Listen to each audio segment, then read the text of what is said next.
Welcome to Breakdown, Monday, September 1, Labor Day. Happy Labor Day, JJ. Happy Labor Day. We're not here to talk labor. We're here to talk football. SEC and Big Ten, JJ. Week 1 is in the book. Yeah. Who won week 1? SEC or the Big Ten? Well, I don't know who won it, but I know who definitely didn't win it. And SEC did not win the week 1. We can jump into that. Well, we'll just say both teams lost 2 games. That's true. That is true. Both teams lost 2 games, but SEC lost 2 high-profile games. Yeah, Northwestern losing it ain't the same thing as Alabama losing, but we'll jump right into it. So we're gonna say that the Big Ten won week 1. Yeah. You want to go to the big game first? Yeah, let's go down to the big showdown. Let's go to the big game. Let's go to the horseshoe. Yeah, Columbus. Give me your take on that game. Oof. 1 versus 3. In some matchups it was 1 versus 3. In the college poll it was 1 versus 2. You know, the much advertised, much touted about matchup. You know, the Heisman Trophy candidate, Arch Manning. Yes, sir. There was one point in the game where there were more Arch Manning commercials than there were completions. He was 4 commercials, I think I saw, from Warby Parker and some other places, and 3 completions. So, you know, I will say that it got off to a rough start for Arch and Texas. You know, Sark is supposed to be, you know, one of the best play callers in the world, but everybody says, you know, he's the best play caller in the world, you know, right until you get to the 25-yard line. Once that field starts to shrink, you know, things start to get hard, and that was shown over and over again. JJ, in Texas' last 2 games, they've lost to Ohio State. They have. Back to back. What does that do to your ego? I don't know. It probably can't do too much good for you. I mean... Agreed. What stood out for you in that game? And I know what stood out for me in that game. I'll tell you what stood out for me in that game. Well, for me, I would say that Texas went for it 4 times on 4th down, and they didn't convert. You know, that's what stood out to me. What stood out to you? Well, Texas was 1 for 5 on 4th down conversion. Yeah, the 4 times they didn't convert. 1 time they did. Okay, but the thing that stood out for me was no offense, either team. Or should I say great defense, both teams. But what happened to the offense?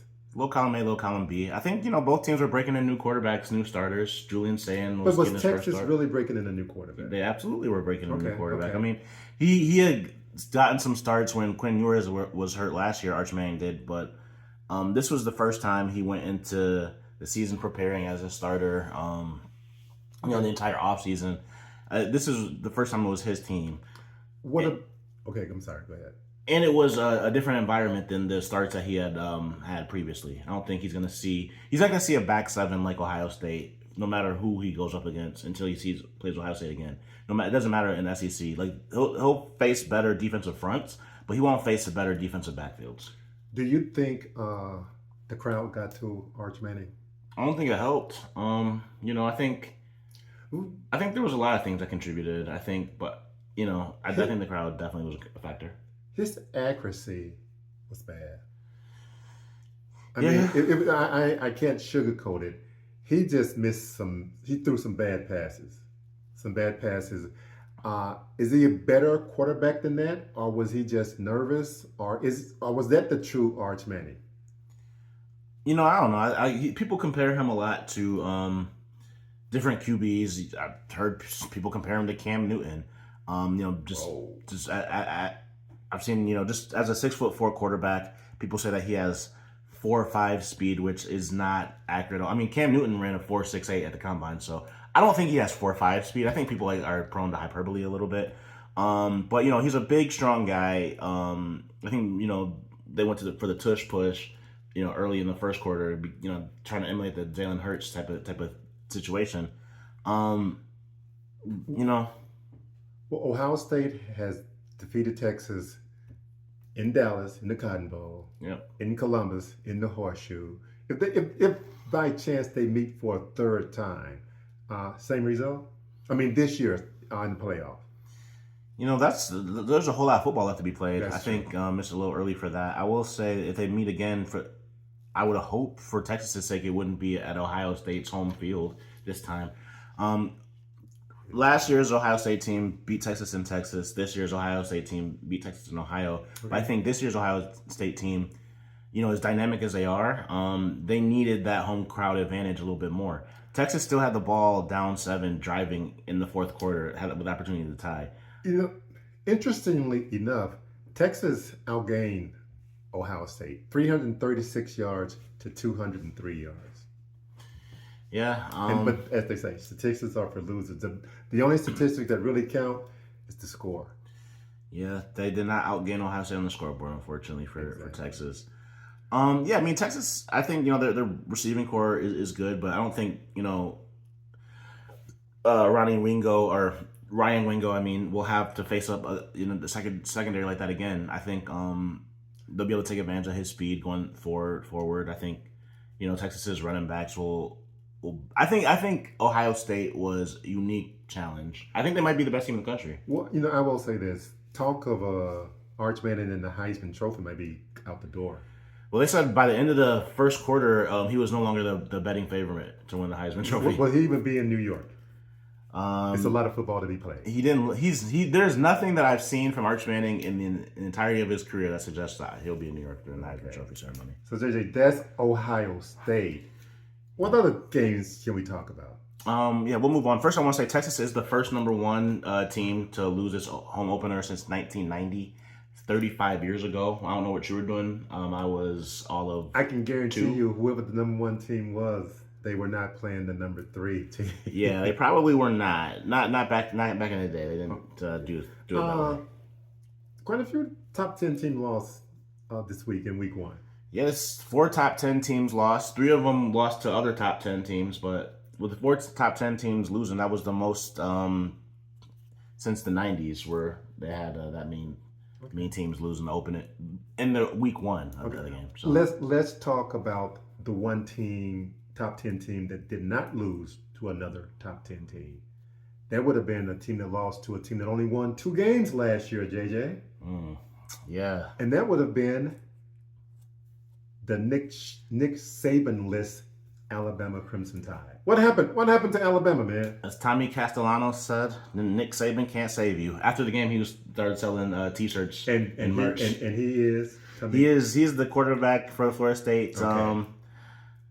Seminoles that proved that Nick Saban could not save them. He had been saying that earlier in the week as well.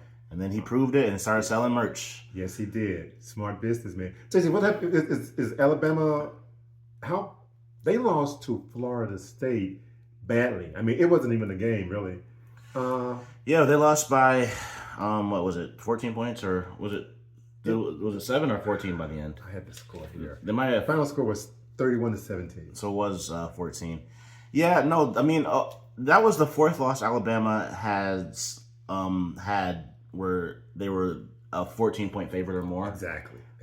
And Kalen DeBoer has achieved that he's matched Nick Saban's entire career at Alabama and the proximity of less than 15 games at Alabama. He's matched Nick Saban with that stat.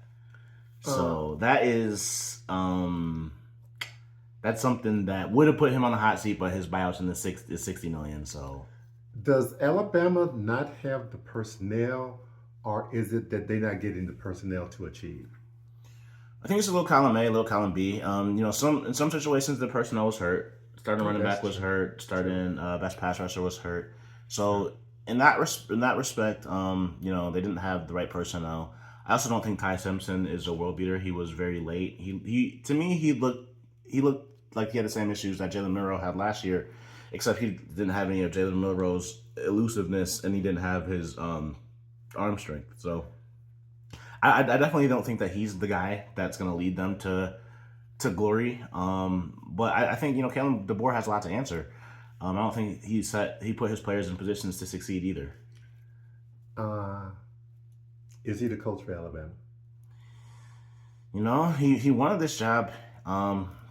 He's gonna feel pressure that he's never felt before. I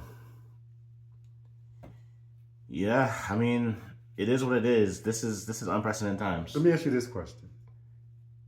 In your bones, do you feel that he can make Alabama an SEC championship team in the next few years? I mean, winning the SEC. Do you see Alabama within the SEC this year? I mean, it depends on how much money that they have. I mean, no, I don't see them winning the SEC this year. I don't But they're not really have to spend because at the end of Nick Saban's tenure, people were taking the Saban discount. Ain't nobody taking that discount to come to Alabama and lose to an 8-4 Michigan team. Yeah, all I can say is it's going to be tough for Alabama. That's all I can say. So AJ, let's talk about a coach who was on the hot seat, and tell me if he's still on the hot seat. Okay, before we pivot, I just want to say, offensive coordinator for Florida State, Gus Malzahn, that was in his last 7 games against Alabama. He has won 6 of them, so he is the boogeyman.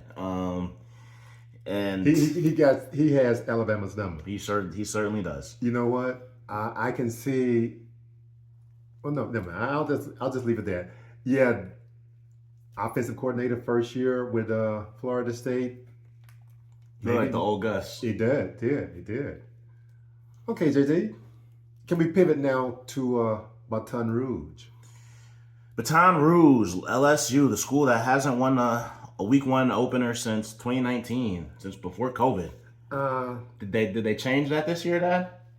And it was actually at Clemson, LSU and Clemson. Yeah, it was not in Baton Rouge. It was a road game. It was a road game. Did Brian Kelly, is this seat safe now? Seat safe? It's never safe. I mean, the last 3 coaches before Brian Kelly won championships. Even when he wins a championship, I'm not going to say that his seat is safe. I got you. It just means more down south. You know that. Is he feeling better today? I think he's feeling much better. Much better. Much ado was made about the fact that LSU lost 2 tackles to the NFL draft. One went in the top 5 picks. How are they going to handle Clemson's pressure? And it turned out to be the opposite. Clemson was the team that looked like they had no answer for LSU's pressure. Harold Perkins was utilized exactly the way he should be utilized in a spy type of rover role, covering Cade Klubnik, and he just put him in hell for the entire game. Cade Klubnik looked very out of sorts. He did not look like the 4th year starter that he actually is. JJ, true or false? LSU saved the SEC from total utter embarrassment in week 1. Yeah, I mean, I think that they're the only team that they really had the opportunity to not. I would say, yeah, that they definitely are carrying the flag for the conference right as of right now. They look like the best team in the conference. Yeah, they did. Had LSU lost that game, the SEC it wouldn't mean more. They would have their tails between their legs. But I think that game saved the SEC. I would say. I mean, there were other SEC schools that looked good. Tennessee looked good against Syracuse. Joy Aguilar looked much better than the quarterback that they shipped out to Westwood, Nico. Yeah. Tennessee looked good, but South Syracuse Carolina looked good too. South Carolina looked good, but we don't know how good Virginia Tech is. We don't know how good Syracuse is. That's true. Oklahoma also looked good, but we don't know. Their quarterback looked. John Mateer He looked really good. I'd bet on him. But Oklahoma looked good, but they played Central Arkansas or something like that. I mean, so they played a nobody as well. So Illinois State. They played somebody that I don't know the name of one player on the team. Missouri played Central Arkansas. Okay, that's right. Okay, so Brian Kelly, he's not safe, but he's not on the hot seat right now. I don't think they're talking about his buyout or the prospects of his job. I think they're looking forward to. I think in Baton Rouge they're looking forward to the path to not only the playoff, but to winning the conference. Okay. I'll just say Clemson is 0-4 last year and this year against the SEC. Yeah, it looks like 4 different teams. Yeah, it might not be the conference for them. They might want to just stay in the ACC. There's something to think about. Want to move on? Yeah, we can pivot away. Let's go to. This will be quick. A coach who's on the hot seat, SEC, Auburn and Baylor. Auburn ended up winning the game 38-24. But more importantly, how is Hugh Freeze's handicap? No. We got to talk. We got to talk football right now. Okay. Did take him off the hot seat? Of course not. Okay, of course not. No. One game against Baylor ain't gonna cut it. Auburn has one of their best recruiting class since 2004. They have a top 5 recruiting class. They paid a lot of money, for the results that they're expected to get. Jackson Arnold looked good. He was running around. He looked a lot better than he did at Oklahoma. The offensive line looked better. I mean, he didn't look like he was running around like a chicken with his head cut off. So I will say Auburn, I think, is in position. The SEC is wide open. There's no reason Auburn can't win 8+ games, 9+ games. I think, down there, 10 games is kind of what they're looking for. 9 games in the win against Alabama, I think he'll be on the right side of things. But, I think they're off to a good start. Okay. This is, let's talk about some freshman quarterbacks. Let's go to Maryland. Maryland had a pretty decent freshman quarterback debut. Maryland defeated Florida Atlantic 39-7. They sure did. They had a freshman quarterback. Michigan has the renowned freshman quarterback. They beat New Mexico 34-17. Of the freshman quarterback, how good are they? Both of them. I think both of them are playing catch up to the QB that's calling signals over there in Cal, but I guess I'm not familiar with him. Yeah, no, he looks really good. He's a freshman. He is a freshman. I think he graduated early last year, so I think he might technically be a redshirt freshman. Okay. But yeah, no, he just turned 19 this month, so. He's an essential purposes. He's a true freshman, but he looked dynamic. But no, I think Michigan's quarterback looked really good. Bryce Underwood, he threw the screen pass incredibly well, which is a skill that people don't talk about that much. But he looked poised. He looked like there was a couple of things to clean up, but he looked much. He looked better than anything I've seen under center. Since J.J. McCarthy, at least. And honestly, maybe better than J.J. McCarthy. I will say, I was surprised that he played as well as he did. His arm strength impressed me. His composure impressed me. But that was New Mexico. It was New Mexico. It does get a little bit harder when they go down to Norman next week. Okay. And Maryland. Both Maryland and Michigan, both of them, would you say, are in good hands with quarterback? Yeah, Maryland's quarterback, last name Washington, he looked dynamic. He looked like he could destroy Florida Atlantic through the air or through the on the ground. Billy Edwards Jr., who I honestly think Maryland is in good hands. I think Mike Lashley is known for his quarterback development. I think it doesn't matter if it's Talia Tagovailoa or Billy Edwards last year. The offensive side of the ball isn't the side of the ball that worries me. I think the defensive side of the ball and the locker room chemistry, as Lashley said. It's always the locker room. The locker room chemistry. Okay. I think that managing that is the issue for them. Anything else, JJ, before we move to our last game that we're going to talk about? We're going to review. But no, we got a couple. Let's go. Well, I got 2 games. All right, we can pivot to the next game. I want to go to Nebraska. Nebraska played Cincinnati. Yeah, Pat Mahomes was in town. Taylor Swift. They played in Kansas City. It was a competitive game. Yeah, Taylor Swift was watching her fiance's alma mater, Cincinnati Bearcats, play. Okay. Raiola, the quarterback of Nebraska, how did he do in that game? He was a big-time freshman last year. This year, his second year in the league, at school. How did he do? I think he did some really good things. Unfortunately for his sake, some of the best things that he did, leading the game-winning drive happened after his hero and idol Pat Mahomes left the stadium. So I'm sorry that was terrible for him. But he threw a touchdown. He looked poised. He looked like he was reading the defenses pretty well. He looked good. Okay. What do you think about? I think Nebraska has a pretty good team, but I thought they should win by more than 3 points. Yeah, I think they should have too. I mean, I don't necessarily believe in Cincinnati's long term. I don't think that they have the ability to compete in the Big 12 even. And, Nebraska spent all that money, $1 million, to get Dane Key over from Kentucky, that wide receiver. And he did have a touchdown. But I just thought their offense was going to be a little bit more dynamic than it looked.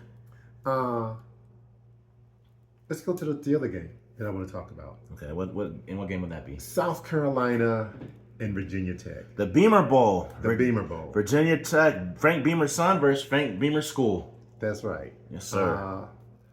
How impressive was LaNorris Sellers to you?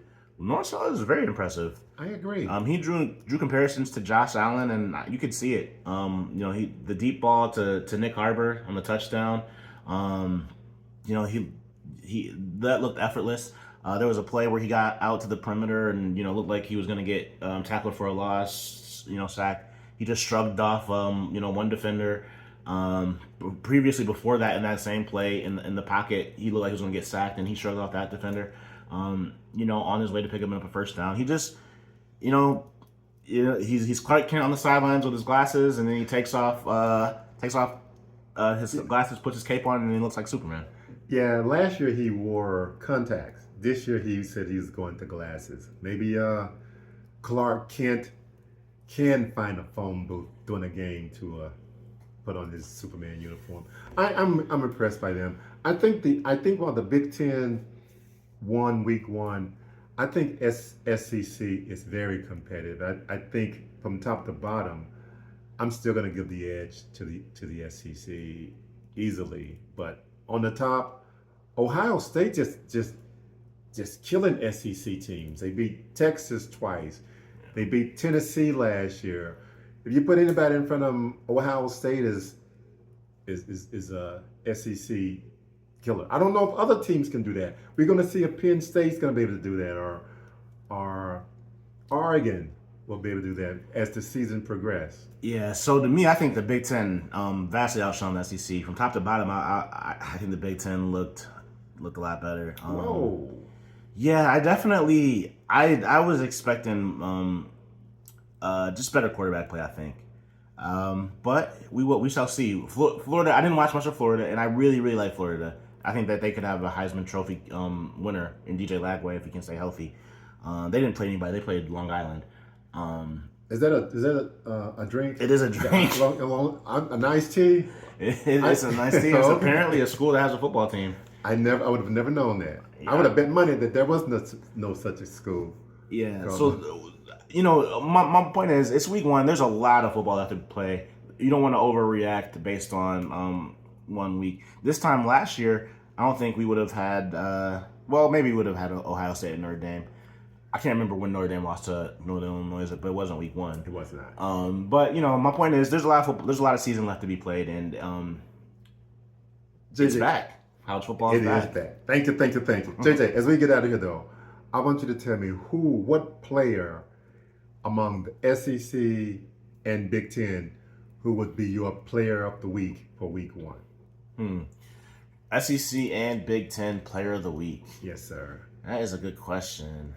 And I know who I'm going with because I'm biased. Well, I'm going with TG.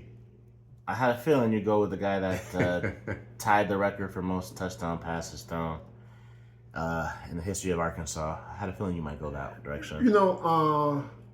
USC beat Missouri State 73-13. Oh, good for USC. I'm just saying.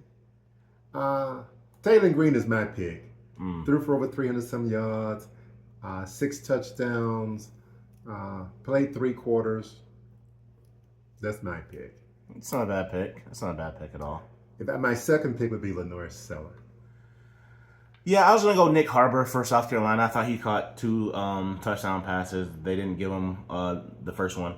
But he would have had over 130-some yards receiving and 2 touchdowns had they known what they were talking about.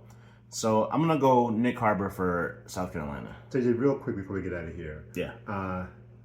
An ex-SEC quarterback, Carson Beck, led Miami to a victory over Notre Dame last night. And I want to mention this. These are not SEC or Big Ten teams, but How good is Carson Beck? Is he back? He was in like the 2023 version of himself, not the 2024 version. Okay. He had protection, he had time to throw the ball, and he had playmakers to get the ball too. I mean, back last year, I mean, he had. I'm not sure if he led the country in drop balls, but it felt like it every time you watched the Georgia game. It felt like they were dropping balls all the time. This game, I mean, his receivers were bailing him out with outstanding circus catches. I agree. I think he's in a much better spot. I think Miami is a great spot for Carson Beck. I feel like he's right at home in Miami Vice, as they call it, and I think he looked very, very comfortable. Jersey, looking at the schedule, Notre Dame lost week 1, Texas lost week 1. Arkansas has to play both of those schools this year. So that give Arkansas some hope? I mean, it gives them hope that they're not unbeatable, I guess is the word I'm looking for. Indestructible, whatever. I guess that's what you needed. It's time for us to get out of here, JJ. Yeah. I think Arkansas is going to give both these teams another loss. Well, Texas and Notre Dame. I would love for that to happen. And then on that note, I'm going to say WPS, Woo Pig Suey. What you got? Who day? It's almost time. You ready? It's almost time. Cincinnati Bengals, we out of here. Cincinnati Cleveland. Next time.